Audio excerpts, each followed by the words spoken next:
Hi guys, today's video is going to be on the McFarlane Digital Series Silver Age Two-Face 7-inch action figure. The retail price is around $28.99 and I did purchase this with my own money. This color scheme is accurate to the Silver Age comic version of Two-Face.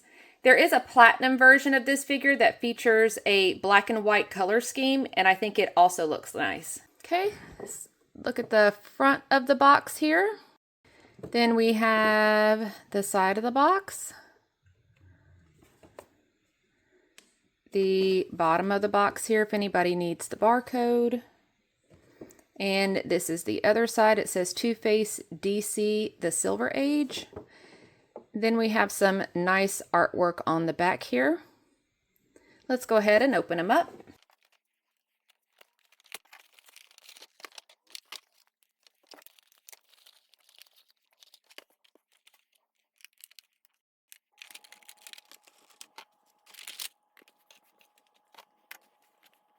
So at this point of the video, I would normally talk about accessories, but this is yet again another release with no accessories, not even a pair of extra hands. We do have the digital collector card here and the character card here. And the standard McFarlane stand that says McFarlane Toys Digital on there.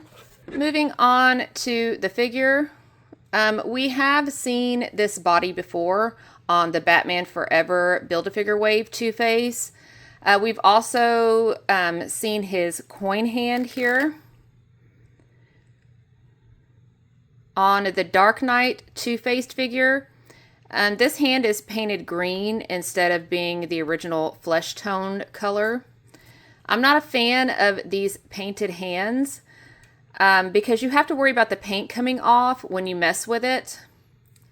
Sometimes they get stuck, and I have a figure here. I have a grifter whose hands are also painted, and I want to show you what I'm talking about when it gets stuck. You can see, let me bend it up this way here. You can see here where some of the paint is chipping off because the wrist has to move over the joint. See, you can get a better look there. But you cannot turn it like at all. You see how it's not turning that way. And this is a problem that I see on a lot of these grifter figures. I've seen a lot of people have the same problem with their grifter figures because the hands are painted like that. You can also see I have the same problem over here on this hand. And right there you can see. You can barely even mess with these hands or turn them without having to worry about breaking them or paint falling off. I don't know if they didn't wait for the paint to dry before they put them together, or if they didn't take into consideration the thickness of the paint layer when they made the mold, but it definitely is a design flaw. Not to mention mine comes with 2 left hands, and they're also trigger hands. And while we are on the hands, I'll show you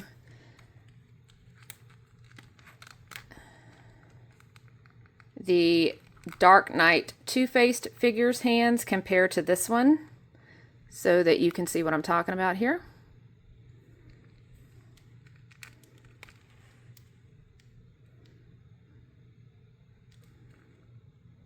Okay, moving on to his head sculpt. We do get a new head sculpt with this figure. I do love this exposed eye here. It looks really cool. There is some texture to this side of his face here, and his teeth have really good detail on them as well. Right here you can see. And I like his white hair. It looks nice and textured and kind of crazy looking. On his normal side of his face, he does have a good side profile here. His face, looks nice and detailed.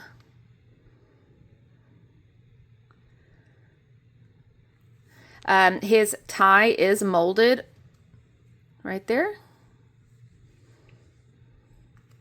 And he does have some plain looking dress shoes. And if we take a look at the Dark Knight Two-Face figure, he also has the same bottoms. So I wanted you guys to see the wrinkles are all in the same place here. If I lift up the jacket a little bit, I can tell that's the same diaper. So even the shoes are the same as well. It's just these are brown and again, very plain looking. This is not a soft goods jacket. It's just like a vest overlay of soft plastic. I'm not sure if this is able to come off, but it looks like it might be able to. Okay, moving on to his articulation. Is that oil?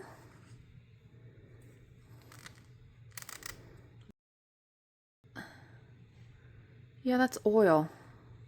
Okay.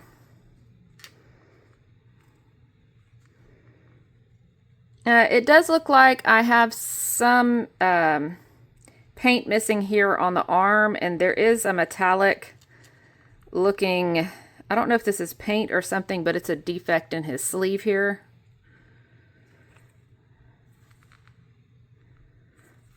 Okay, so moving on to articulations. His head can go down that far. His head can look up that far. It can do 360.